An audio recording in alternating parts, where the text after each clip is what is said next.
Bezos basically wants to own the whole economy, right? You think he will? I kind of think he will. I kind of think that in like 10 years, Jeff Bezos owns every single thing there is.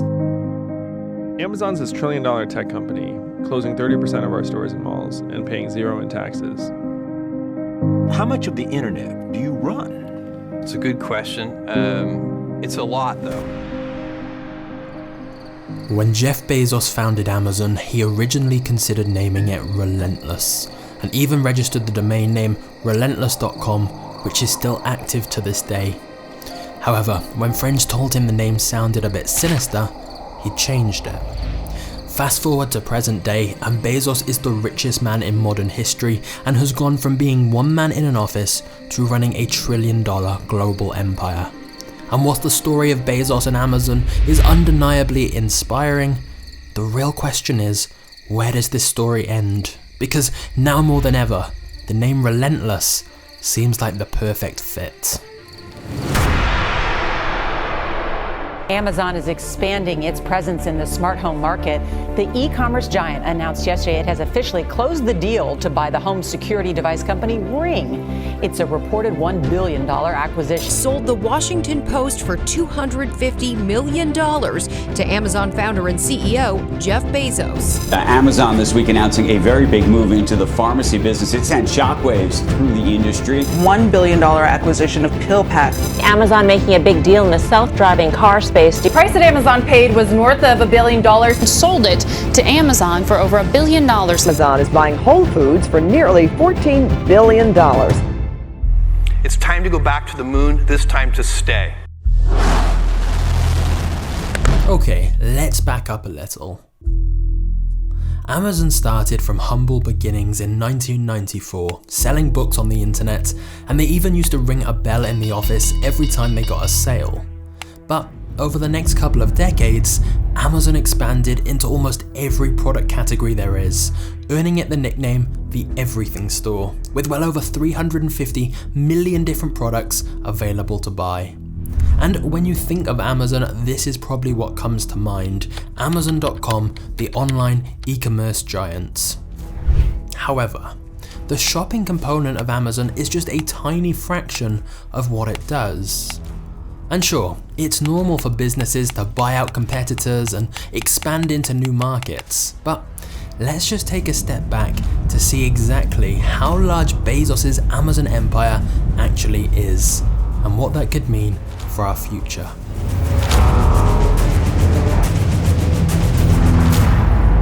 For a start, they have Amazon Web Services, their computing and cloud services business that essentially powers a huge portion of the entire internet, including Netflix, Twitch, Facebook, Twitter, and even the CIA. In fact, when AWS has a major outage, it can sort of feel like the internet is down, and even vacuums and doorbells on the network can stop working. Amazon has also entered the streaming service business, buying the rights to not only many thousands of popular movies, TV shows, and live events, but also creating their own originals. In fact, Amazon Studios became the first streaming service to receive a Best Picture Oscar nomination for one of its original movies. Amazon is represented at the Academy Awards. Amazon is the first streaming service nominated for Best Picture. And the Golden Globe goes to Transparent, Amazon Instant Video. I want to thank Amazon, Jeff Bezos. To Amazon, my new best friend. Jeff Bezos is here. Oh! Jeff Bezos. Wow, great actor. Jeff Bezos is so rich, he got divorced, and he's still the richest man in the world. And with billions more dollars reportedly due to be spent next year, it seems production will keep expanding. And they aren't just stopping at video streaming. They're big players in the music streaming space too, taking on the likes of Spotify and Apple Music, which fits very nicely with the fact Amazon is also one of the industry leaders in the smart speaker market. And suddenly you start to realize the genius here in the way that so many of their products and services interlink. If you become a member of their subscription service, Amazon Prime, you become part of the Amazon ecosystem. You probably buy a Fire Stick to watch your Prime Video movies, which you can control with your Amazon Alexa, which you bought from Amazon.com, which runs on Amazon Web Services. There's this synergy between everything that means once you're in, you're unlikely to leave because everything is connected. And this is just going to keep expanding. For example, they've announced plans for an online pharmacy with discount pharma prices available for Prime members. And as Amazon systematically tries to embed itself in almost every area of your life, from managing your photos to delivering your groceries, it's understandable some people have concerns about the sheer amount of data Amazon is going to have on you. But the thing is, right now we're just talking about some of the popular consumer products and services under the Amazon label. In terms of Amazon's overall empire, we haven't even begun to scratch the surface yet. For example, Amazon are developing cutting-edge AI facial recognition technology that they're selling direct to law enforcement, which on one hand is helping police find criminals, but on the other hand is largely untested and unregulated. Yet they've also had talks about selling it to immigrations and customs enforcement and the US military. Bezos himself has made it clear that he sees Amazon playing a critical role in national security, as well as in commerce. We are going to continue to support the DoD, and I think we should. And if big tech companies are going to turn their back on the US Department of Defense, this country is going to be in trouble. And this isn't Amazon's first dealing in this area at all. A BBC documentary about Amazon claimed that police have turned into Avon salespeople for Amazon Ring, a product which markets itself as a smart video doorbell with a built-in camera and Wi-Fi that police are now recommending to people for security.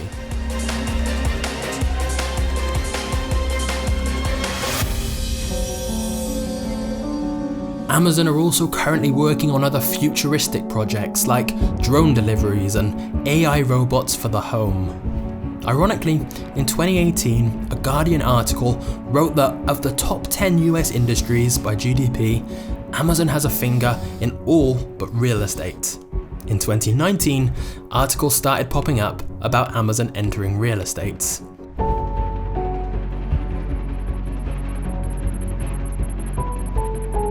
Even websites you may currently use yourself, like IMDb and Goodreads, are subsidiaries of Amazon. The thing is, Bezos has managed to brand Amazon in a way where no market is off limits for them. It's dangerous not to evolve. If you want to ensure your extinction, cease to evolve. In other words, they have incredible brand elasticity, where Amazon can enter any market and people will go, yeah, I guess that makes sense. For example, if other huge brands like Coca-Cola or Samsung said they were opening physical grocery stores, it would be kind of weird. But when Amazon say that, it's not even surprising. Which brings us on to Amazon's plans to not just beat the high street, but to become the high street. In case you haven't seen, Amazon is planning to reinvent the physical shopping experience as well.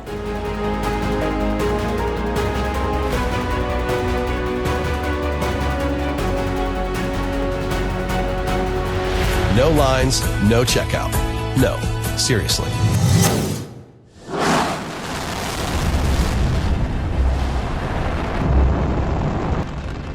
Likewise, when you hear Amazon are planning to launch more than 3,000 satellites into orbit to supply the world with high-speed internet, that's not that surprising either. Same with their plans for a 3 million square foot air hub for the fleets of planes they've been buying, or their purchase of self-driving car company Zoox. Again, whilst these big projects all seem unrelated, you can also see how these different pieces may or later connect together. For example, driverless vehicles delivering your Amazon packages. Because vertical integration is definitely at the heart of Amazon's success. They essentially want to own the whole supply chain. They want to make the products themselves, store the products themselves, sell the products through their own platform, accept payment with their own payment gateway, and then deliver the products with their own delivery teams. And I just want to be clear, from a customer perspective, I love Amazon. I think what they're doing is exciting, and obviously I don't actually think Bezos is some kind of super villain, even if he does look a bit like one. But I do think it's easy to see why there's some concern about Bezos entering so many different markets, given the incredible amount of resources he and Amazon have. And no, currently they don't match the definition of a monopoly in any of the markets they're in, because they do have plenty of competition. In fact, Amazon's competition is almost everyone. However, what some people think is the problem is that so many of their competitors depend on Amazon. A lot of their competitors use Amazon Web Services or sell their products through Amazon.com's third-party seller marketplace. And whilst they technically have the choice to do that, let's look at an example. Many book publishers have had negotiations with Amazon over ebook pricing, to which Amazon can essentially dictate the price they want.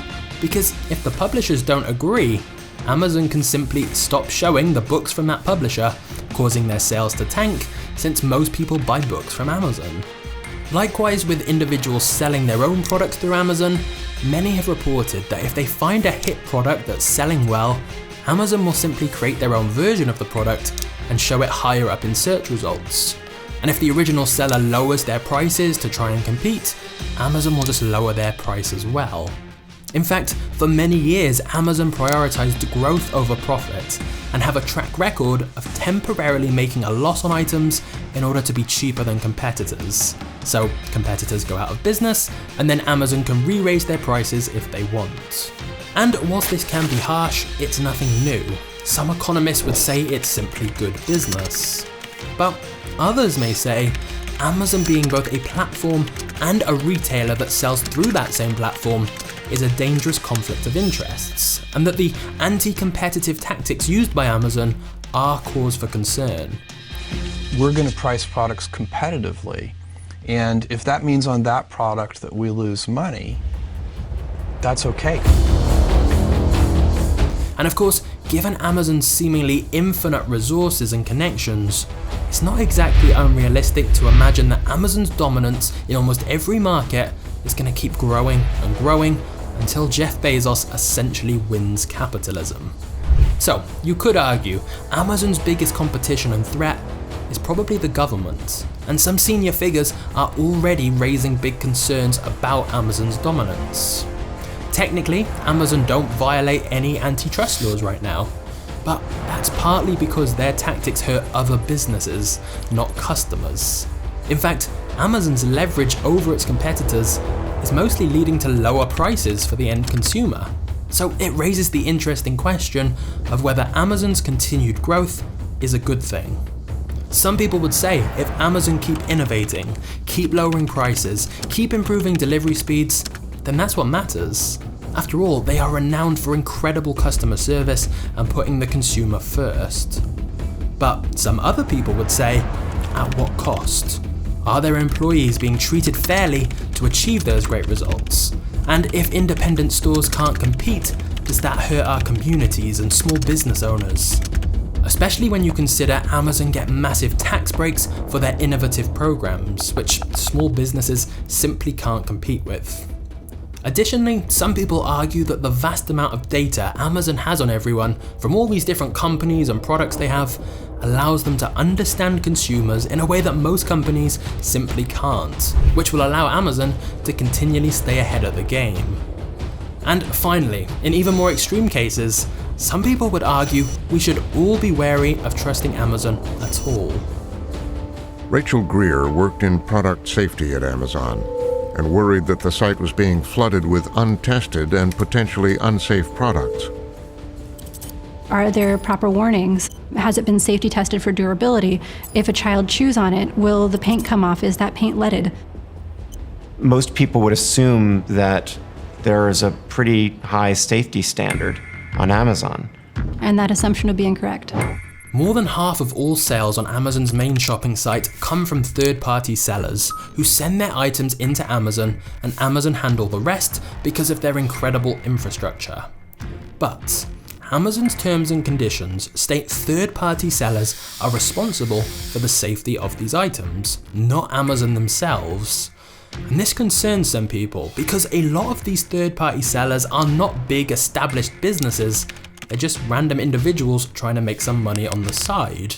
And so if they send in counterfeit or faulty items, it's entirely possible they will get mixed in with genuine items in the Amazon warehouse. And so you're never fully sure who provided the item you're buying and whether it's authentic. And again, I just want to stress, I buy from Amazon regularly, and I don't mean this as an attack on Amazon, but I do think all of this is interesting to consider. If Amazon is going to have so much control and power, do they also need more responsibility? I'd be curious to hear your thoughts in the comments. However, for me personally, the final and most interesting question of all is, what is Jeff Bezos' endgame? Admittedly, most of his wealth is currently tied up in shares, but there's still no question that he has more money than anyone could ever spend in a lifetime, and yet he continues to work incredibly hard and shows no signs of slowing down at all. I think it's clear Bezos wants to keep expanding into even more industries and keep buying out even more companies. In other words, he wants to stay relentless. And this has actually led to him coming under a lot of scrutiny recently, especially as he doesn't seem to give as much of his money away to charity as some might expect. Amazon's top guy, Jeff Bezos, he has donated $690,000 to the Australian Wildlife Recovery Fund, I guess you can call it. He's getting slammed for it because people think that he should have given more. Well, he gave nearly $150 million to charitable causes last year as well, but some say that's not enough. So, you start to wonder, what is he going to do with all that wealth and power? And this could be the answer. I think the most important work that I'm doing, and I get increasing conviction on this with every passing year, is the work I'm doing at Blue Origin on space travel. Even from just 5 years old, Bezos says he's been fascinated by the idea of space travel, and so is spending an increasing amount of time and money on his space company, Blue Origin. According to their website, they say we must go to space to tap its unlimited resources and energy. And so you start to think that perhaps world domination is not the end goal for Jeff Bezos. At least, not this world.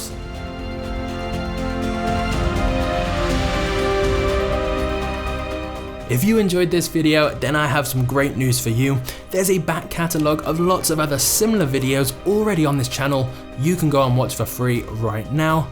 There's lots of new videos on the way too, so please turn on the notification bell if you want to see them. But until then, thank you so much for watching. You are a legend. I'll see you next time.